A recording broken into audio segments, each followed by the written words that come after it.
काय झालं? तुम्हाला बऱ्या शांत झोपा लागतात. मनोरमाने केला सखूचा अपमान. सखा माझा पांडुरंग या मालिकेमध्ये मनोरमा आणि माणिकने जे दिगूच्या सांगण्यावरून सखूची माफी मागितली होती, त्याच गोष्टीसाठी आता मनोरमा तिला चांगला धडा शिकवायला आणि तिची चांगली लायकी काढण्यासाठी भर रात्री तिच्या खोलीत येते आणि तिला लात मारून उठवते आणि तिला म्हणते की यमुना आणि माणिकने आज तुझी माफी मागितली, तुझं तर मन तृप्त झालं असेल, पण तुला आता असं पण वाटत असेल की मी सुद्धा तुझी माफी मागायला हवी, पण ते शक्य नाही, ते कधीच होणार नाही. दिगूने तिची बाजू घेतली आहे म्हणून तिचा असा दिवस तर दशेराच असेल असं तिचं म्हणणं आहे. आज तुझा आत्मा तृप्त झाला असेल ना? सगळं कसं स्वप्नवत झालं.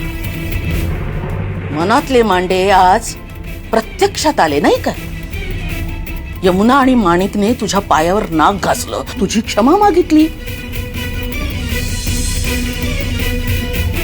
एवढंच नाही तर तिचा हात पकडून तिचा छळ सुद्धा करते मनोरमा. इथेच मनोरमा थांबत नाही तर सकूला हे सुद्धा म्हणते की जास्त नाटक केलंस तर सगळ्यांना सांगेल की तूच सकू आहेस. तिथेच दुसरीकडे गावातल्यांनी सकूचा एक पुतळा बनवून त्यावरती सकू असं लिहिलं आहे. आता बघायचं हे आहे की सकूच्या आयुष्यात पुढे कुठली अडचण येणार आहे हे पाहण्यासाठी तुम्हाला सखा माझा पांडुरंग ही मालिका पाहावी लागेल आणि अजून अशी लेटेस्ट अपडेट जाणून घेण्यासाठी टेलीचक्कर रिजनला सबस्क्राईब करायला विसरू नका.